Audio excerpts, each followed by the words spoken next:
It began on a Tuesday night in March 2022. The digital clock ticked over, and somewhere in the dense, dark forests of the Korean peninsula, a single line of code was executed. No one heard it. No one saw it happen. But within seconds, $625 million vanished from existence. It didn't disappear into a vault or get buried in sand. It was transferred to a wallet address that belonged to no living human. A ghost account created by a nation that the rest of the world has spent decades trying to contain. This is not a story about greed. This is a story about survival. For 30 years, the Democratic People's Republic of North Korea operated under a shadow that was enforced by sanctions, embargoes, and nuclear threats. But in the late 2010s, a new front opened. It wasn't on the DMZ. It wasn't in a missile silo. It was inside the blockchain. The regime realized that while they could not trade oil or steel across borders without punishment,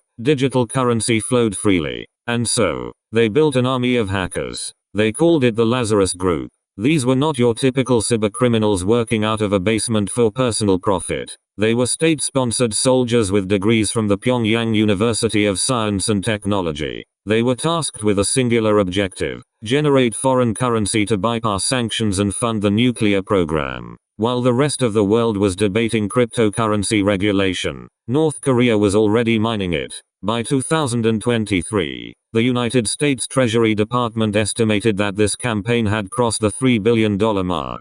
$3 billion. That is enough money to build a new city, or to buy 1,000 missiles. DART. The operation was a masterclass in patience and precision. Unlike the chaotic raids of traditional bank robbers, these hackers waited for weeks, sometimes months, before making their move. They studied the target's code like it was a blueprint for a fortress. They looked for vulnerabilities in smart contracts that were supposed to be secure. They looked for human error in the form of private keys left exposed on GitHub repositories. They looked for desperation in project managers who needed funding too much to ask questions. The crown jewel of this campaign was the Ronin bridge hack.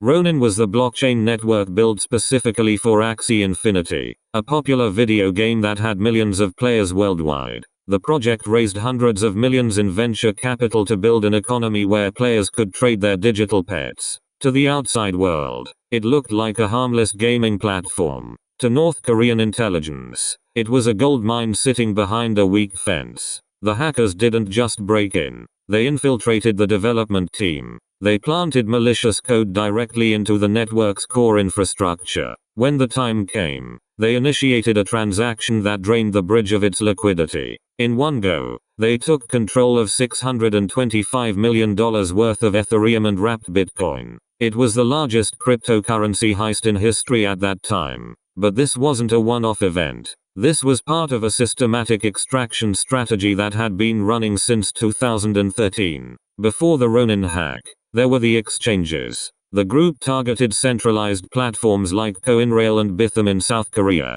stealing millions more. They hit up decentralized finance protocols, exploiting the trustless nature of DeFi to siphon funds from liquidity pools that had no owner to call the police. They used phishing campaigns that looked exactly like official communications from Binance or Coinbase. They sent emails to employees with compromised credentials, granting them administrative access to the internal systems. Once inside, they were invisible. The logs showed nothing suspicious because the hackers wrote their own fake logs. DART. To understand how this money survived,